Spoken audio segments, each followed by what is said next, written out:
السلام عليكم. وصفتنا عنها اليوم بوزلو في الفرن وبطاطا، وصفه سهله وبسيطه. نتمنى تكملوا الفيديو حتى الاخير، ما تبخلونيش بجنب ومتابعه للمزيد من الوصفات. نمروا لطريقه التحضير. في مقله نحط كميه تاع الزيت، حبه بصل كبيره نقليها مليح. بعد ما تقلت نضيف لها مغرف كبيره طماطم مصبره نقليها مليح، ونضيف لها 2 حبات طماطم مطحونين.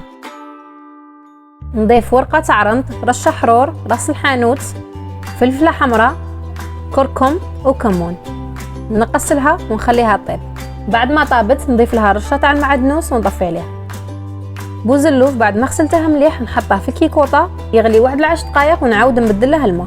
هنا بدلت لها الماء للمره الثانيه، نبلعه ونخليه يطيب. بعد ما طاب نضيف لها الزيت، 2 سنات ثوم، حبه بصل، حبه طماطيس، مغرف صغيره حرور، مغرف صغيره كمون، مغرف صغيره ملح. نبلع عليه ونخليه يطيب. بطاطا قطعتها دوائر نستفها في البلا.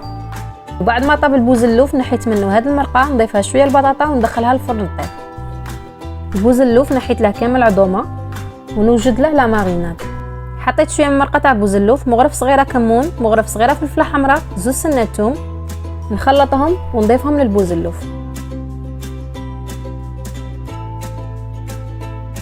بعد ما تخليها طيب البطاطا نزيد نضيف لها المرقه تاع البوزلوف ولا صوص اللي كنت حضرتها في بدايه الفيديو، ونحط البوزلوف من الفوق وندخلها للفرن يتحمر. وهذا هو الشكل النهائي للبوزلوف بعد ما تحمر. نتمنى ينال اعجابكم وتجربوه. الى الفيديو القادم ان شاء الله. تهلاو لي في رواحتكم. سلام.